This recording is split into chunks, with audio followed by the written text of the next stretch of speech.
নমস্কাৰ আপোনালোকক স্বাগতম জনাইছোঁ অন্য এটা নতুন ভিডিঅ'ৰ মাজতে আমি আলোচনা কৰিম বিটিআৰৰ এলপিইউপি টিচাৰ ৰিক্ৰুটমেণ্টৰ বিষয়ে। বিটিআৰত এতিয়া প্ৰায় 600 এলপিইউপি টেট উত্তীৰ্ণ প্ৰাৰ্থীয়ে মেৰিট লিষ্টৰ কাৰণে অপেক্ষাৰত হৈ আছে, কিন্তু মেৰিট লিষ্ট এতিয়ালৈকে অহা নাই। তো মেৰিট লিষ্টসমূহ কিয় পলম হৈ আছে এইখিনি আমি আলোচনা কৰিম, লগতে ডিছকাছ কৰিম NIOS প্ৰাৰ্থীসকলে যি ডকুমেণ্ট ৰিলেক্সেশ্যনৰ কাৰণে গুৱাহাটী হাইকোৰ্টত কেছ এটা ৰেজিষ্টাৰ কৰিছিলে তাৰে ইম্পেক্ট আমাৰ বিটিআৰৰ এলপিইউপিৰ মেৰিট লিষ্ট প্ৰস্তুত কৰোঁতে পৰিছে নেকি, তাৰ কাৰণে মেৰিট লিষ্টসমূহ পলম হৈ আছে নেকি, এই বিষয়ে আমি ডিছকাছ কৰিম। আপোনালোকে ভিডিঅ'টো শেষলৈকে চাব বুলি আশা ৰাখিছোঁ। চাওক, প্ৰথমতে যদি আমি ক'বলৈ যাওঁ, আপোনালোকে জানে বিটিআৰৰ এলপিইউপিৰ প্ৰায় 1000 ভেকেঞ্চিৰ কাৰণে এডভাৰটাইজমেণ্ট প্ৰকাশ কৰিছিলে আৰু তাৰে এপ্লাই 3 জুলাই তাৰিখে আছিলে।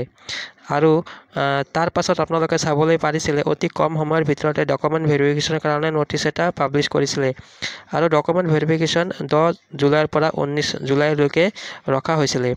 আপোনালোকে যদি চাই, বিটিআৰৰ এডুকেশ্যন ডিপাৰ্টমেণ্টৰ কৰ্তৃপক্ষই অতি কম সময়ৰ ভিতৰতে এইটো ৰিক্ৰুটমেণ্টৰ কাম সম্পূৰ্ণ কৰিব বিচাৰিছিলে, কিয়নো বিটিআৰত সমাগত ইলেকশ্যন হ'বলৈ গৈ আছে আৰু এইটো মাহতে যিকোনো সময়তে ইলেকশ্যনৰ ডেট ঘোষণা কৰিব পাৰে। এই মাহ জানে যেতিয়াৰ পৰা ইলেকশ্যনৰ ডেট ঘোষণা হয় তেতিয়াৰ পৰা কোড অফ কণ্ডাক্ট ইমপ্লিমেণ্ট হৈ যায়, আৰু যেতিয়া কোড অফ কণ্ডাক্ট ইমপ্লিমেণ্ট হয় তেতিয়া চৰকাৰে কোনো ধৰণৰ নিযুক্তি সম্পৰ্কীয় কাম কৰিব নোৱাৰে। তাৰ কাৰণে এই ৰিক্ৰুটমেণ্ট প্ৰচেছটো অতি কম সময়ৰ ভিতৰতে সম্পূৰ্ণ কৰিব বিচাৰিছিলে।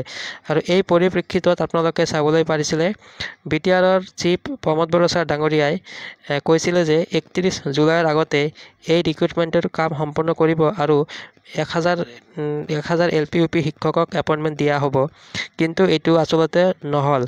তো কিয় নহ'ল এইখিনিয়ে আমি অলপ ডিছকাছ কৰিম। যিহেতু আপোনালোকে জানে NIOS DLED প্ৰাৰ্থীসকলে ডকুমেণ্ট ৰিলেক্সেশ্যনৰ কাৰণে গুৱাহাটী হাইকোৰ্টত কেছ ৰেজিষ্টাৰ কৰিছে আৰু তাৰে প্ৰথমটো হিয়াৰিং 30 জুলাই তাৰিখে হৈ গৈছিলে। কিন্তু 30 জুলাইৰ হিয়াৰিঙত ভাল এটা ৰিজাল্ট অহা নাছিলে কাৰণে পুনৰ এটা নেক্সট হিয়াৰিঙৰ ডেট ৰখা হৈছে। এইটো চাগে 10 আগষ্ট নতুবা 11 আগষ্টত হ'ব পাৰে। যিহেতু আপোনালোকে জানে যিটো কেছ ৰেজিষ্টাৰ কৰা হৈছে এইটো কেছ একচুৱেলি যিটো DWE ন'টিছ এটা ৰিলিজ কৰিছিলে 17 জুন 2025 তাৰিখে ইন ছাৰ্ভিচ টিচাৰৰ প্ৰুফ হিচাপে প্ৰমাণ দিবৰ কাৰণে যিখিনি ডকুমেণ্ট ৰখা হৈছিলে, এই ডকুমেণ্টৰ পৰা ৰিলেক্সেশ্যন দিবৰ কাৰণে এইটো কেছ ৰেজিষ্টাৰ কৰা হৈছে। তো আপোনালোকে যদি চাই, এই কেছৰ ইম্পেক্ট কিন্তু DWEৰ মেৰিট লিষ্ট প্ৰস্তুত কৰোঁতে পৰিছে। এই কেছৰ অৰ্ডাৰত লিখা আছিলে যে DWE কোনো ধৰণৰ মেৰিট লিষ্ট সম্পৰ্কীয় কাম আৰম্ভ কৰিব নোৱাৰিব যেতিয়ালৈকে এই কেছ সমাধান নহ'ব বা এই কেছৰ এটা ফাইনেল ৰিজাল্ট নোলাব। আৰু NIOSৰ ডকুমেণ্ট সম্বন্ধীয় যিটো ন'টিছ DWE পাব্লিছ কৰিছিলে সেই একেটা ন'টিছ আমাৰ বিটিআৰৰ এডভাৰটাইজমেণ্টত প্ৰকাশ কৰিছে।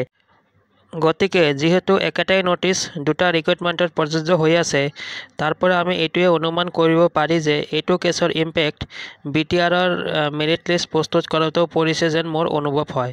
কিয়নো যদি এনেকুৱা নহ'লহেঁতেন বা এই কেছৰ ইম্পেক্ট যদি নপৰিলেহেঁতেন ইমান দিনে চাগে মেৰিট লিষ্ট পাব্লিছ কৰিলেহেঁতেন। যি কি নহওক, এতিয়া চাওক, যদি বাৰুকৈয়ে যদি এই কেছৰ ইম্পেক্ট যদি বিটিআৰৰ ৰিক্ৰুটমেণ্টত পৰিছে তেনেহ'লে এইটো এটা অতি চিন্তনীয় বিষয়।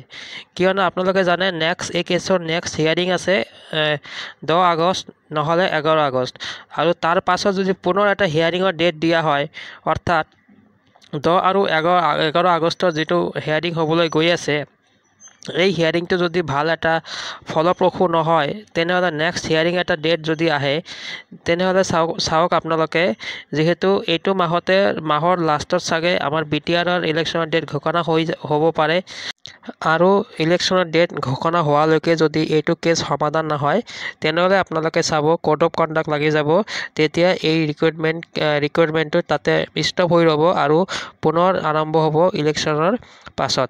গতিকে আমি আশা ৰাখিছোঁ যাতে যিটো হিয়াৰিং হ'বলৈ গৈ আছে নেক্সট হিয়াৰিং, এইটোৱে যাতে ফাইনেল হিয়াৰিং হয় আৰু তাৰ পৰা যাতে ফাইনেল জাজমেণ্ট আহে আৰু জাজমেণ্ট বা ফাইনেল অৰ্ডাৰ আহে, তো এইটোৱে আমি আশা ৰাখিছোঁ।